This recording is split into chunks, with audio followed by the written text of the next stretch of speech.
江一成，恭喜你要结婚了。和谁啊？当然是和陆离啊。我和陆离？对呀。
行的话，我们打电话去预定。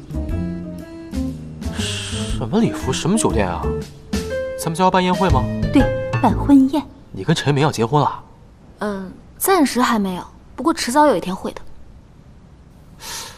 哎妈，你跟我爸30周年，不是明年吗？傻儿子，不是我跟你爸，是你办婚宴。我是幻听了吗？你没有听错，江一成，恭喜你要结婚了。和谁啊？当然是和陆离啊。我和陆离？对呀。我和陆离结婚？你当着人家的爸爸妈妈，对人家女孩子抱抱搂搂、亲亲我我的，你得对人家女孩子负责任。不是我那是喝醉了。对啊，我昨天喝的是果酒，我怎么会醉了呢？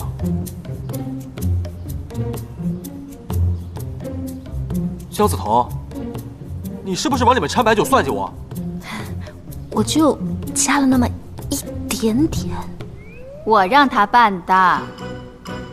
妈，有你这么算计你自己儿子的吗？就因为你想让我结婚吗？我喜欢陆离。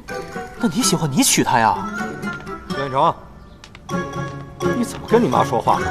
啊！哎，爸，你来的正好，坐，起开，忙你的去。坐。那我就去给你，去礼服公司看一下。你再给我评评理啊！哦，就因为你老婆她喜欢陆离，我就得娶她，哪有这么荒唐的事儿啊？啊，就算我们2个人是男女朋友，也没有这么快就到谈婚论嫁的地步啊！更何况我们也不是。再荒唐有你荒唐吗？啊！家长们都在的时候，你在房间里对人家女孩子动手动脚的，你让我跟你妈老脸往哪儿搁呀？你还有理了？我那是和……哎，行。这事是我的错，我跟他道歉。但你们整这么一出，有问过人家陆离吗？啊，即便我愿意娶，人家愿意嫁吗？我问过了，他愿意。对啊。你们说陆离他愿意？我跟陆离的爸爸妈妈已经商量过了，挑个好日子，你们把证领了，婚宴的事可以以后再说。我告诉你们啊，我不结婚。